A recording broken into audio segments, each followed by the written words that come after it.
se destaca en el nuevo cancionero folclórico con más de 100 canciones.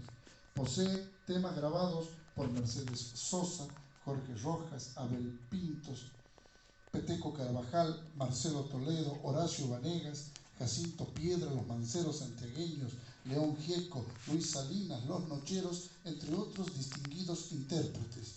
Es autor de la letra del clásico Para cantar he nacido, musicalizado por Horacio Vanegas y versionado por artistas de distintos lugares del mundo, como la cantante israelí Meital Travelsi y la panameña Patricia Blieg. Mercedes Sosa, la voz de América, lo grabó en 3 oportunidades, siendo Samba de Amor y Piel la última canción grabada en estudio por la artista junto a Mota Lorna y Luis Salinas. Con los Carvajal creó la obra conceptual en ritmos folclóricos San Francisco de Asís, cantata santiagueña, homenaje al Papa Francisco, editada por EPSA Sony Music. Pintor, artista plástico, revelador de almas, guía, lucero, uno es adepto consecuente a la obra, de quien es uno de los influyentes destacados de nuestra generación del 80 que con expresión criolla nos mostró la identidad junto a otros destacados pensadores e intérpretes de nuestra República Argentina.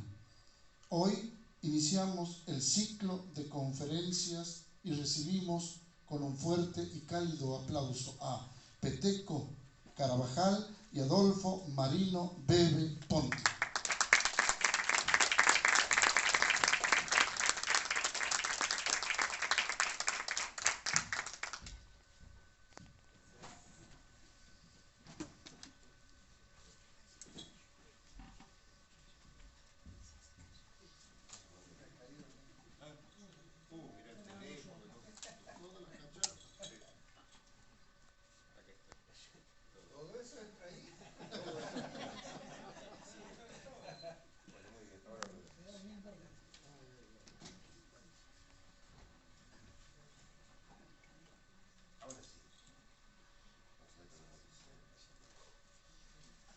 Hace poquito un amigo me ha regalado a mí una riñonera, como se le llaman, de cuero, linda, y es uno de los mejores regalos porque ahí me he dado cuenta que entra todo, mi vida, mis problemas, mis alegrías, todo entra ahí.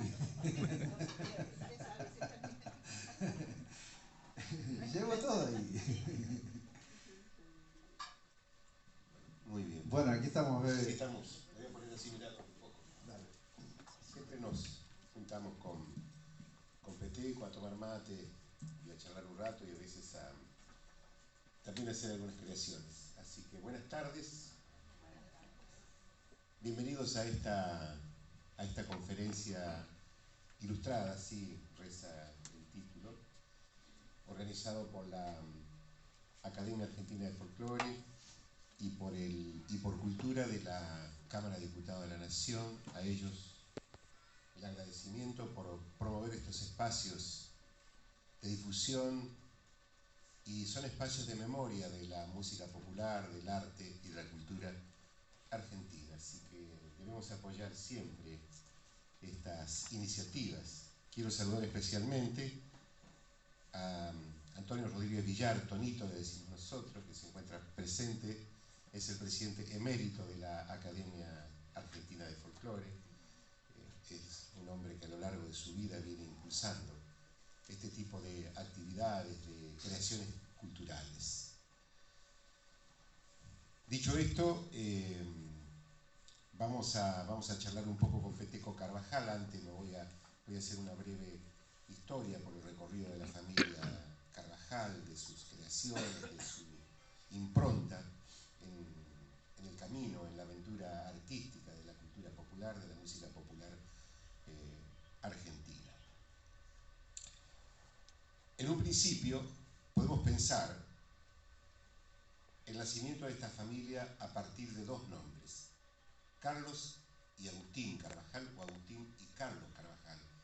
Pero también podemos pensar la historia de esta familia prolífica en arte, en poesía, en copla, en un árbol, usando una metáfora que bien podría ser un algarrobo, que tuvo en su origen el nombre de los manceros santiagueños, ¿no? Cuando los manceros estaban integrados por Onofre Paz, Leocadio del Carmen Torres, Carlos Carvajal y Agustín Carvajal. A mí me parece que es ese árbol el que se va a semillar dos ramas, dos gajos, para poner a Santiago del Estero nuevamente en el escenario o en la escena de la música popular argentina, pasado ya la propuesta de los hermanos Ábalos o de don Andrés Chazarreta o de los hermanos Díaz o de otros ilustres santiagueños. Son ellos en ese tiempo histórico quienes van a empezar a traernos la musicalidad de la provincia, las coplas,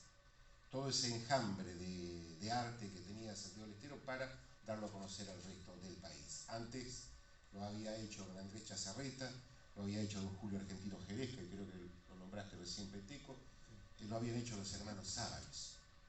Con ellos comienza una etapa nueva, pero en ese árbol decía donde estaba Agustín y Carlos Carvajal, me parece que aparece una rama, y esa rama tiene un nombre y un apellido, es la familia Carvajal.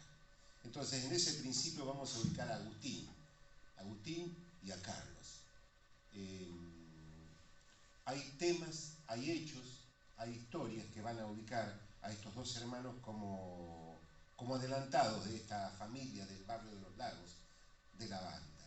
En principio, quisiera pensar que Agustín y Carlos enfocan un aspecto que ha sido importante para que la chacarera se actualice, o la música de Santiago del Estero, la incorporación de los poetas a la propuesta musical. Así es que tanto Agustín como Carlos se arriman a Cristóforo Juárez, un hombre de letras, un hombre de libro, había sido miembro de La Brasa, una agrupación cultural santiagueña integrada por pensadores, filósofos, pintores, poetas, entre los cuales estaba Cristóforo Juárez.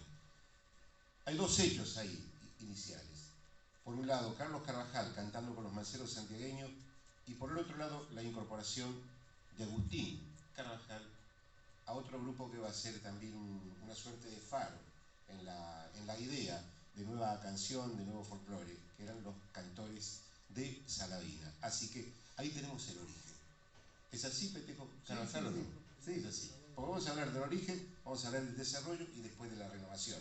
Entonces yo quisiera que Peteco nos cuente, seguramente desde un lugar mucho más íntimo, más familiar, ya en aquella casa de la banda, porque seguramente tuvo contacto con su papá, con Agustín, y debe conocer por boca de ellos y también por vivencias cómo fueron esos años, esos momentos históricos, tanto de Carlos como de Agustín, el principio. Sí. Bueno, la música ha estado presente desde mi abuelo. Él era músico aficionado, tocaba la guitarra, tocaba violín también un poco, bandoneón también un poquito, mandolín.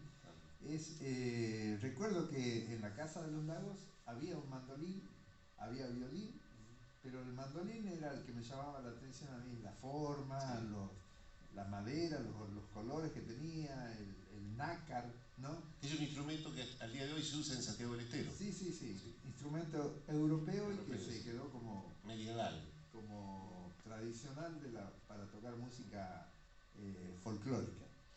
Entonces la música llega ahí, pasa al primer hijo, que es Héctor, el mayor, que llega a ser músico de LB11, y para ser músico de una radio en ese tiempo tenías que realmente tocar bien una guitarra, porque llegaban cantores y músicos de otros lugares del país, y él los tenía que acompañar, tenía que ser el saber todo, digamos. Claro. Él les enseña a los hermanos, entre ellos a mi papá, Agustín, y a los menores. Cuti es el último de los 12 hermanos. Entonces, en un momento dado, resulta que vienen a Buenos Aires a acompañarlo a Martín Rodríguez a comprar un violín. Todo esto me lo contó mi viejo. Viene toda una barra de muchachos, todos de 22, 23 años, 24, vienen a acompañarlo a Martín Rodríguez y llegan aquí a Buenos Aires todos juntos por primera vez en el año 54. Mi viejo me contó una anécdota muy linda, que es que cuando paró el tren en Rosario, ahí paraba media hora más o menos el tren y la gente bajaba y se aprovisionaba de bebidas y comida, y el tren cambiaba la máquina y volvía como para Santiago y venía para acá, para Buenos Aires. Mi viejo bajó a comprar en un almacén, y cuando vuelve con el vino y los sándwiches, sándwiches de mortadela, vuelve, ve que el tren se estaba yendo. Entonces lo corre y sube en el último vagón, sube en el tren y empieza a recorrer el tren por adentro para ir a su vagón. Ya cuando empieza a ver, ya notaba algo raro en el pasaje, entre los pasajeros, muchos rubios, ¿no? De pronto con camisas a cuadros, parecían muchos cowboy había, rubios, ojos celestes, y bueno, y llega hasta la punta del tren y no encuentra a sus compañeros, y vuelve de vuelta, vuelve al inicio del tren y vuelve a recorrerlo y nada. ¿Y qué pasó? Que había subido en otro tren. Él lo vio moviéndose y se me va el tren, y ha subido sin fijarse. Entonces ha llegado primero él a Retiro. Entonces llega y era un tren que venía del litoral, de Misiones. Entonces de ahí que todos los pasajeros rubios, ojos celestes, Eran misioneros. claro, no son santiagueños,